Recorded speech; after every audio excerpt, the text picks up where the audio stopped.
আওয়ামী লীগের রাজনীতি ছাড়বেন না, আওয়ামী লীগের রাজনীতি চালিয়ে যাবেন বলে নিজের অবস্থান স্পষ্ট করেছেন সাকিব আল হাসান।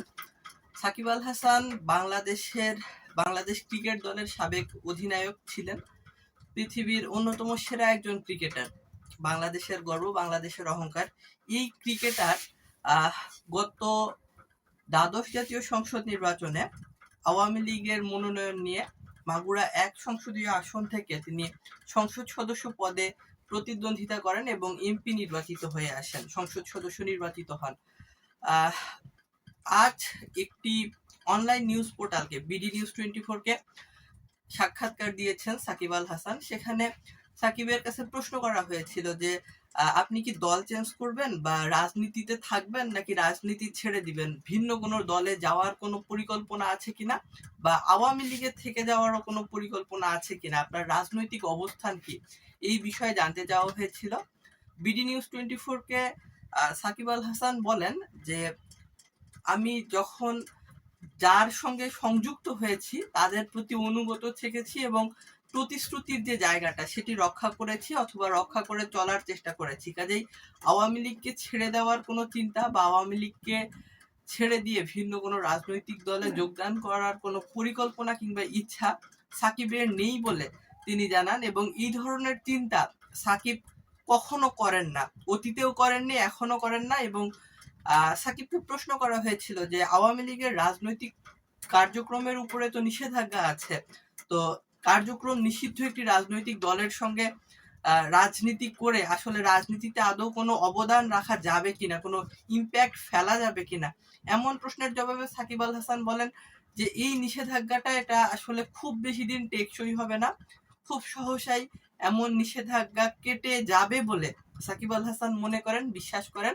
এবং এই যে একটি রাজনৈতিক দলের কার্যক্রমের উপরে নিষেধাজ্ঞা দেওয়ার মাধ্যমে রাজনীতিতে কোনো ইতিবাচক নজির স্থাপন করা হচ্ছে না বলে তিনি মনে করেন এবং এটি একটি নেতিবাচক রাজনীতির যে চর্চা, সেই চর্চাটাকেই এগিয়ে নিয়ে যাচ্ছে।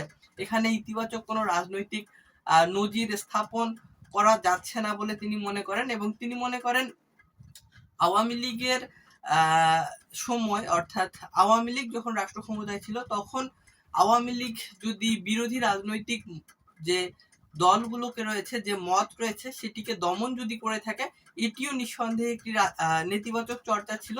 এই চর্চা থেকে আমাদেরকে বেরিয়ে আসতে হবে, বাংলাদেশকে বেরিয়ে আসতে হবে বলে সাকিব মনে করেন।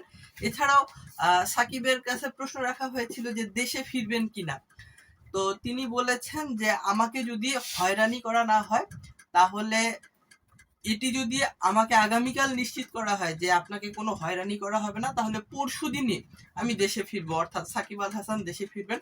সাকিব আল হাসানের বিরুদ্ধে একটি মামলা রয়েছে, যদিও 2024 সালের জুলাইয়ে যে আন্দোলন হয়েছিল সেই আন্দোলনের সময় সাকিব আল হাসান বাংলাদেশের বাইরে ছিলেন, বিদেশে ছিলেন। এবং তারপরেও সাকিব আল হাসানের বিরুদ্ধে একটি মামলা হয়েছে, সেই মামলায় যে আসামিদের নামের তালিকা, সেই তালিকায় 25 নম্বর নাম হিসেবে সাকিব আল হাসানের নাম আছে। রাজধানীর আদাবর থানায় এই মামলাটি করা হয় এবং এই মামলায় সাকিব আল হাসানের বিরুদ্ধে অভিযোগ করা হয় যে তিনি একজন গার্মেন্টস শ্রমিককে হত্যার জন্য প্ররোচনা দিয়েছিলেন বা নির্দেশ দিয়েছিলেন, এমন একটি অভিযোগ এনে সাকিব আল হাসানের বিরুদ্ধে মামলা আছে।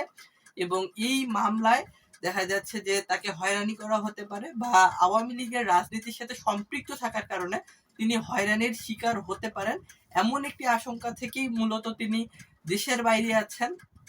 তো হয়রানি হবে না এমন নিশ্চয়তা পেলেই তিনি দেশে ফিরবেন এবং আওয়ামী লীগের রাজনীতিই করবেন। আর বর্তমান সময়ে আওয়ামী লীগের রাজনৈতিক কর্মকাণ্ডের উপরে নিষেধাজ্ঞা থাকলেও এটি আগামী দিনে থাকবে না বলে বিশ্বসেরা ক্রিকেট তারকা সাকিব আল হাসান বিশ্বাস করেন যে এই নিষেধাজ্ঞাটা এটা খুব বেশি দিন দীর্ঘস্থায়ী হবে না।